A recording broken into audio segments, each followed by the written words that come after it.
Hi everybody and welcome to Live at 5, Maria here. So this evening I'm going to give out a bit of advice if you are a landlord about your health and safety obligations.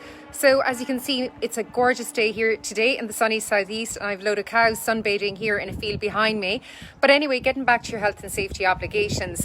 So the first thing you need to do is make sure that your gas or oil boiler is serviced every year. Now this is really important because often if there's an issue with a gas or oil boiler, it's a silent issue and nobody knows, and there could be a carbon monoxide leak.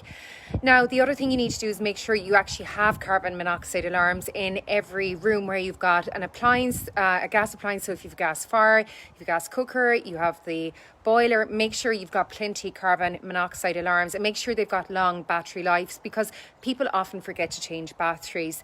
Now the other thing then you need to do is make sure that you've got compliant smoke alarms. So you might see smoke alarms in a shop with a little red button and you pop in one of those rectangle batteries. They're not actually compliant if you are renting a property. Yes, they're fine to use them in your own home, but not if you're renting a property. Your smoke alarms that you need in your rented house or apartment needs to have a 10-year battery life, so it's a sealed unit, or it can be also wired up to your mains. Now the other thing that's important is make sure you've got a fire blanket in the kitchen. Very important to have it mounted on a wall where a person can easily reach it. So you also have to remember maybe a child would need to reach a fire blanket. You know, if a fire breaks out, it needs to be there, it needs to be easily identified and ready to use. Then the other thing you need to do is if you have any windows that are above ground floor, you need to ensure that there's window restrictors. Now these are tiny little catches that you can put on every window. You can get them in a hardware shop, or you know, if you have a maintenance man, they can pop them in for you as well.